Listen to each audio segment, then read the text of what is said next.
आगामी जिल्हा परिषद निवडणुकीत विन्हेरे करंजाडी मतदारसंघात 100% काटेकी टक्कर होण्याची शक्यता व्यक्त केली जाते। या मतदारसंघामध्ये मंत्र्यांचा मुलगा उमेदवार म्हणून रिंगणात उतरू शकतो अशी माहिती सुद्धा समोर आली आहे। स्थानिक नेतृत्वाने ह्या पार्श्वभूमीवर आपला ठाम विश्वास व्यक्त केलाय। समोर कोणताही विरोधक असो, आम्ही त्याला पराभूत केल्याशिवाय राहणार नाही। या मतदारसंघात जर विकास गोगावले निवडणूक लढवणार असतील तर आम्ही त्यांचं स्वागत करतो। त्यांनी इथं येऊन लोकशाहीच्या मार्गाने लढा द्यावा। आम्ही जनतेच्या कौलाचा आदर करू, पण मतदारसंघातील जनता सुज्ञ आहे आणि ती आमच्या पाठीशी ठाम उभी आहे। मी गेली 4 वर्ष ह्या मतदारसंघात ग्राउंड लेवलवर काम केलंय। या मतदारसंघातील प्रत्येक गाव, प्रत्येक घरामध्ये मी पोहोचलोय। आई झोलाई देवी, जर्नी देवी आणि जागमाता देवीचा आशीर्वाद आमच्यावरती आहे। त्यामुळे या निवडणुकीत आमचा विजय निश्चित मानतो। स्थानिक पातळीवर ह्या वक्तव्यामुळे राजकीय वर्तुळात चांगलीच चर्चा रंगली आहे। मंत्र्यांचा मुलगा खरंच उमेदवार म्हणून रिंगणामध्ये उतरणार का आणि त्यावरती जनतेची प्रतिक्रिया काय असेल याकडे आता सगळ्यांचंच लक्ष लागलंय आहे आणि तसं वातावरण तुम्ही निर्माण केलेलं आहे।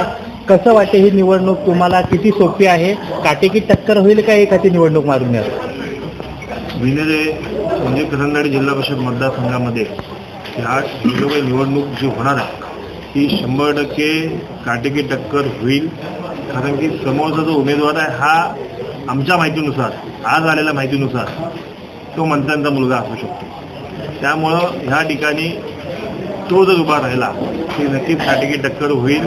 परंतु ह्या निवडणुकीमध्ये मी 100% जनतेच्या विश्वासावर सांगू शकतो की ह्या निवडणुकीमध्ये समोर कोणी विरोधक असू दे त्याला आम्ही पाडल्याशिवाय ह्या ठिकाणी राहणार नाही आहोत।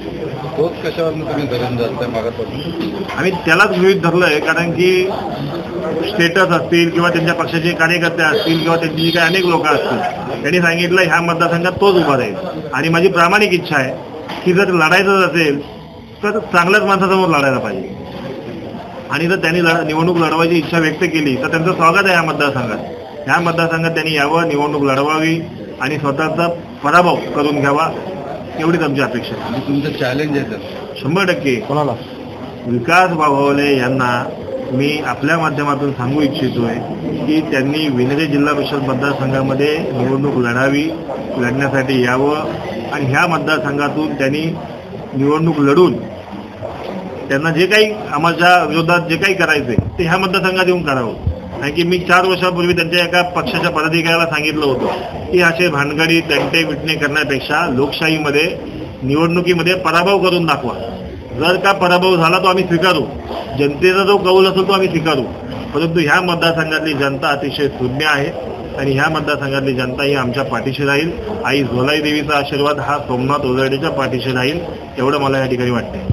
म्हणजे विकास गोगावले तुम्ही डायरेक्टली ओपनली चॅलेंजच देत आहे? चॅलेंज म्हणण्यापेक्षा आम्ही जनतेच्या विश्वासावर त्यांना सांगतोय की तुम्ही ह्या मतदारसंघामध्ये निवडणूक लढून जिंकून दाखवा। कारण की ह्या मतदारसंघात आम्ही काम केलंय, ग्राउंड लेवलला काम केलंय। मतदारसंघातलं असं कुठलं घर नाही, अशी कुठली वाडी नाही, असं कुठलं गाव नसेल की त्या गावामध्ये सोमनाथ ओझरडे गेला नाही, त्या ठिकाणी त्यांनी काम केलं नाही। प्रत्येक गावातल्या प्रत्येक घरामध्ये सोमनाथ ओझरडे पोहोचलाय आणि ते जे काही पोहोचले ते वडिलांच्या मेहरबानीवरती आहे आणि आम्ही पोहोचलो हे वैयक्तिक स्वरूपात गेलेलो आहोत। त्यामुळं त्यांनी ह्या मतदारसंघात उभं राहण्याची अपेक्षा व्यक्त केली तर आम्हाला हरकत नाही, त्यांनी उभं राहून। परंतु ह्या ठिकाणी त्यांचा पराभव झाल्यानंतर जे काही होईल ते तुम्हाला सगळं दिसेल।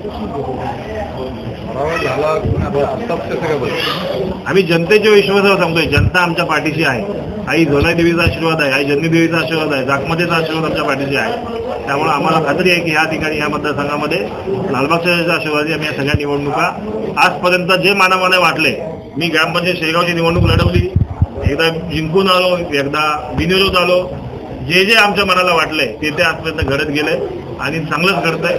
आणि त्यामुळे आम्हाला खात्री आहे की या मतदारसंघात आम्ही 100% विजयी होऊ। नुसते विजय होऊ नये, खूप चांगल्या फरकाने विजयी होऊ।